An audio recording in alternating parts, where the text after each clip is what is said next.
Well, hello everyone. This is Joe Tortonesi coming to you. Welcome to my show. It's called Joe's Drum Shop, where we talk about drums and music and how to play the drums and actually learn how to read music as well. We are in a book called The Fast Track. It's actually called Fast Track 1, and it's also Songbook 1 that we're into. We're working on a brand new song called Pretty Woman. Of course, Roy Orbison did this one.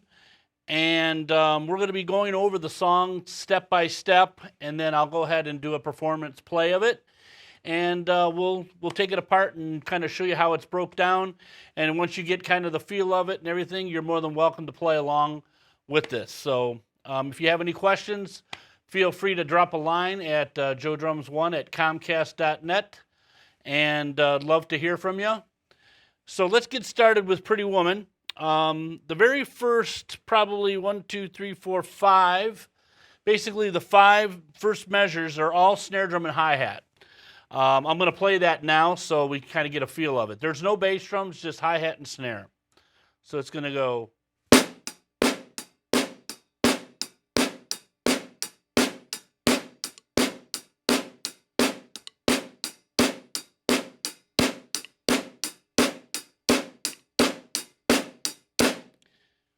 Okay, and at this point, now we're going to be adding the bass drum. The bass drum follows the snare drum line in the beginning of this. This is the intro of the song. So we'll do that. Basically, there's 1, 2, 3, 4, and then it starts to play, and as it plays through, it keeps that same pattern going. With every once in a while, it'll put in a double snare at the end on 4-and. So I'll give you an example of what the main beat sounds like. It's bass drum and snare drum.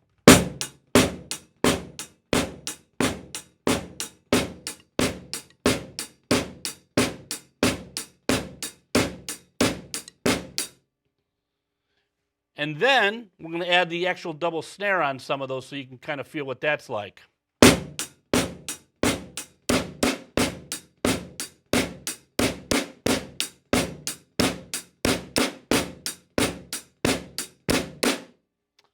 Okay, basically that's pretty much the first page in a nutshell. I'm going to go on to the second page. Now, the second page actually has a first ending and a second ending. Remember what that means is that we're going to have to go back to the beginning of the song where there is a double bar, double dot, and we actually, on the first ending, it has a double bar, double dot. So it has one on one side and one on the other, which is what we're looking for at the beginning again. So when we go through that, we play the first ending. We play probably the last, on the first page, we play the last 3 lines. And then we go back over to page 2. We play the first line, and we don't play the first ending again because, again, we only play that once. So we play the first ending once. We already did that. We go on to ending 2. And ending 2 brings us to the bridge. And as it's going, it'll play some different fills. I'm going to break those down for you right now. So here we go. The first fill starts off like this.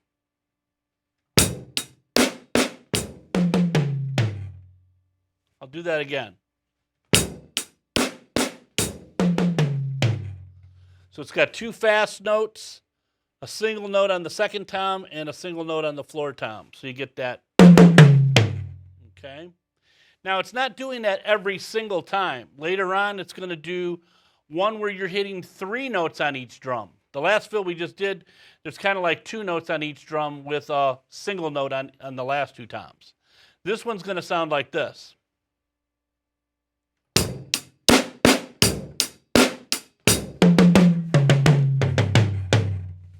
I'll do that again.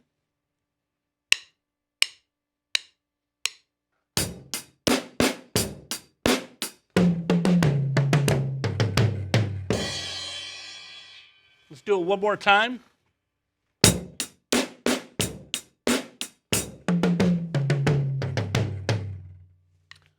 All right. Now, as we're going on, we play the same pattern again, that double snare.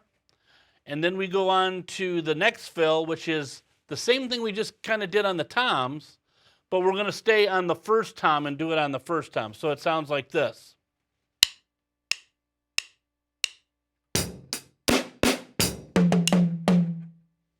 Do that again.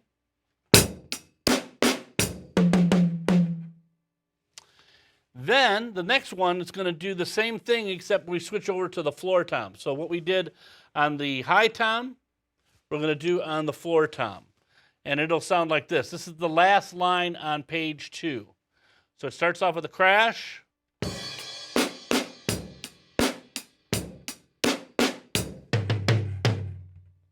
Okay.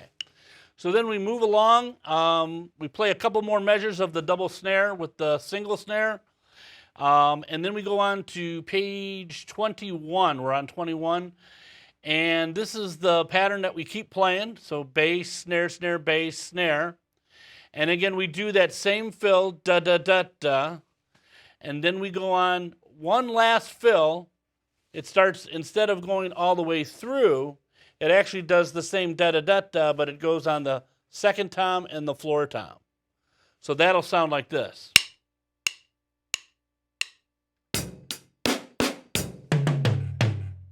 Okay. All right, then we go again, we play one more measure of the double bar, double snare, and then we go on to where we're playing the snare and the bass drum like we did in the intro together. So it goes back to that intro kind of feel again. Now, at the end of that, on line 3 on page 21, there is the DS El Coda. Remember, that's what I call in fancy terms, I just call it the fancy S.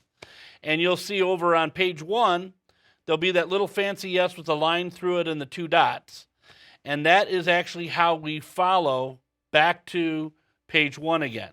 So we do that, but the last time, this is our last time doing it, we play that first line, we play the second line, or in this case, it's actually, if you count all the lines together, it's 1, 2, the third line down, right where that fancy S is.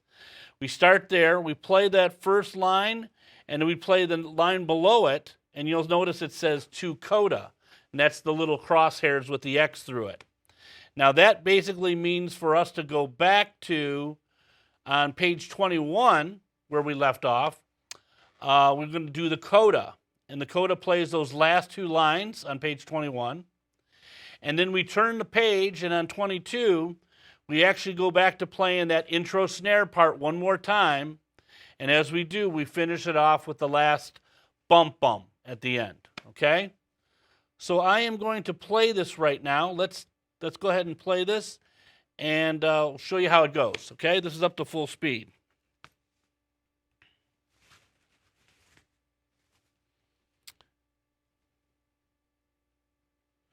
Here we go.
Okay, and as you can see, pretty much just like we mentioned, everything has its spot to play.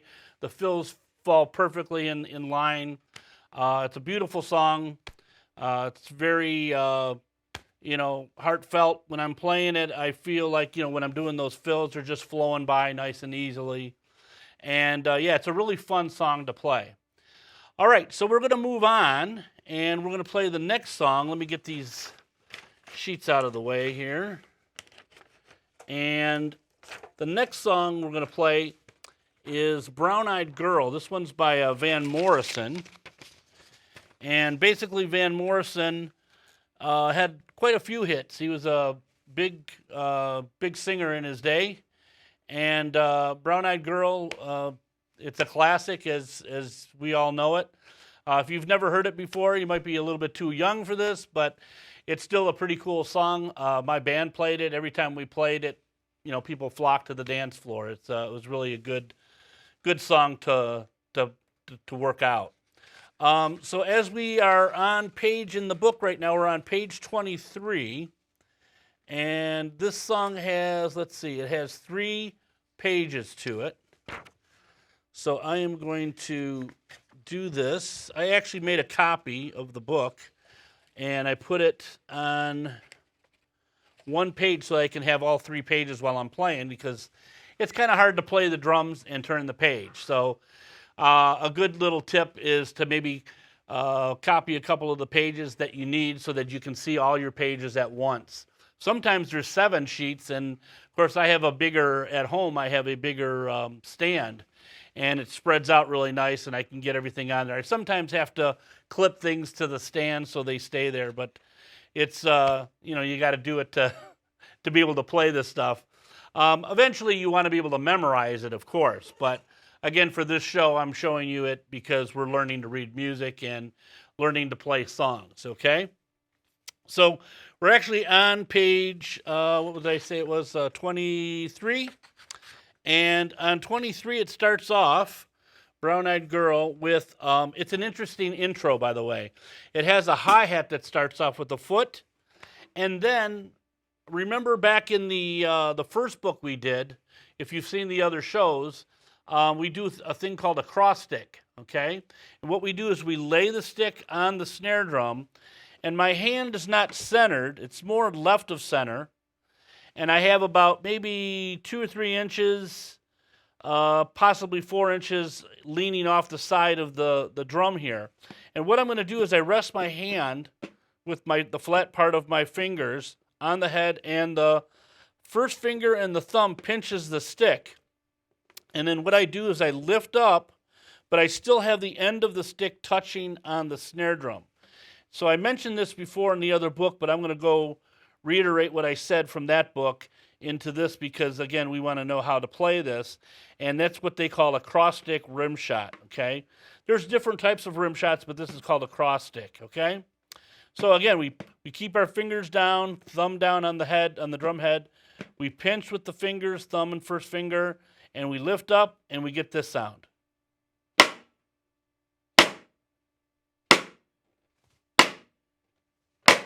Gets a nice wood sound.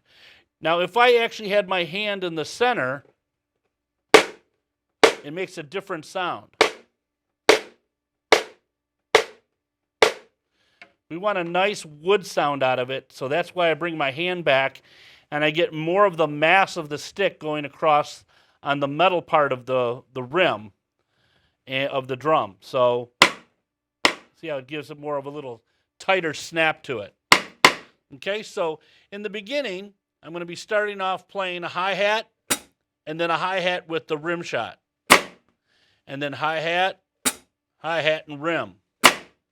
So that gets going that way. Then we start the actual drum part. We start playing that with the bass, snare, bass, bass, snare, bass again. I'll give you an example of how this is played. So let's hear what the main pattern sounds like.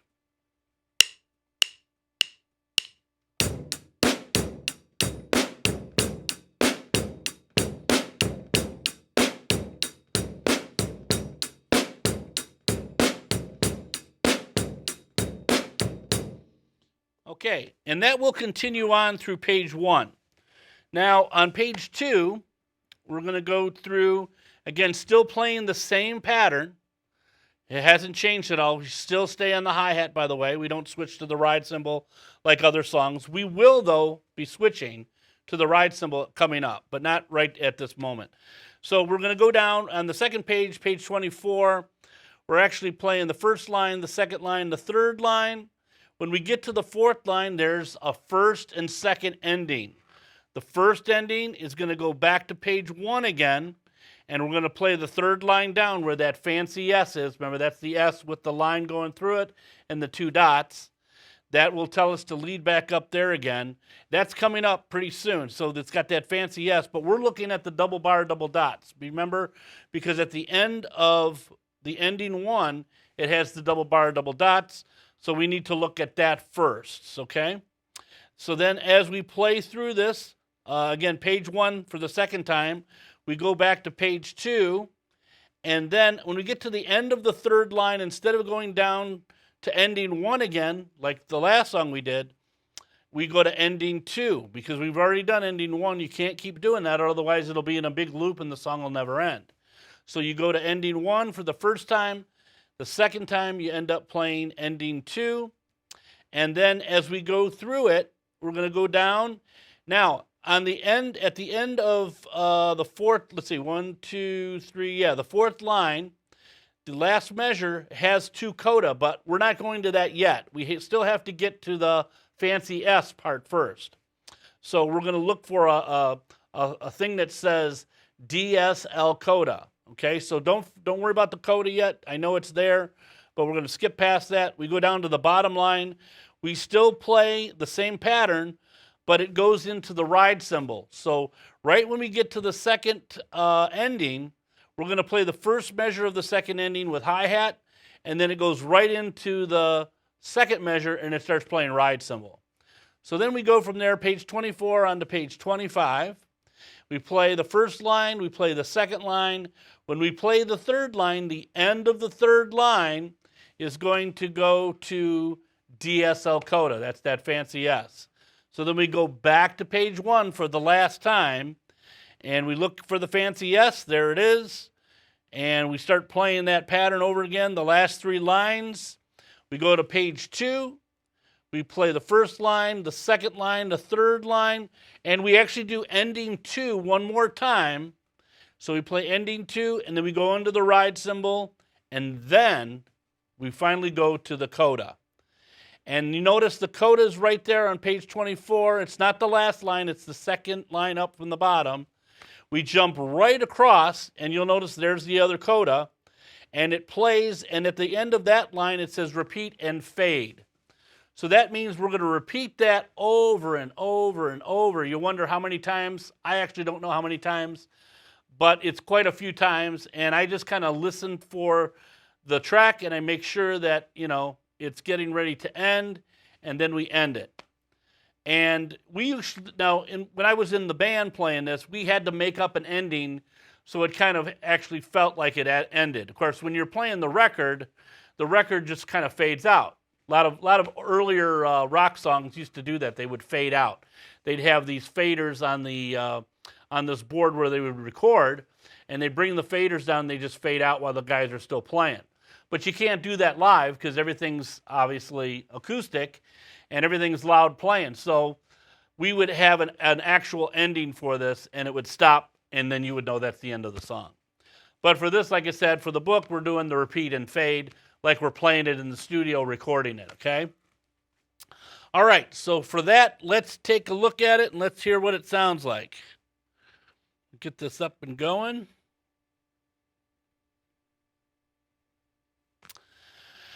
Okay, here we go.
right, so that's all the time we have for today. We've got one more song we're going to do the next show, and I'm going to do that last one out of this book, and then we're going to be getting into a new book called Drums 1, Songbook 2, and that's going to take us a lot farther and a little more intricate patterns and songs and fills, and we'll do that on the next show. But this is Joe Tortonesi signing off. You guys take care. I'll see you on the next show. Until then, keep rocking and have a great one. Take care.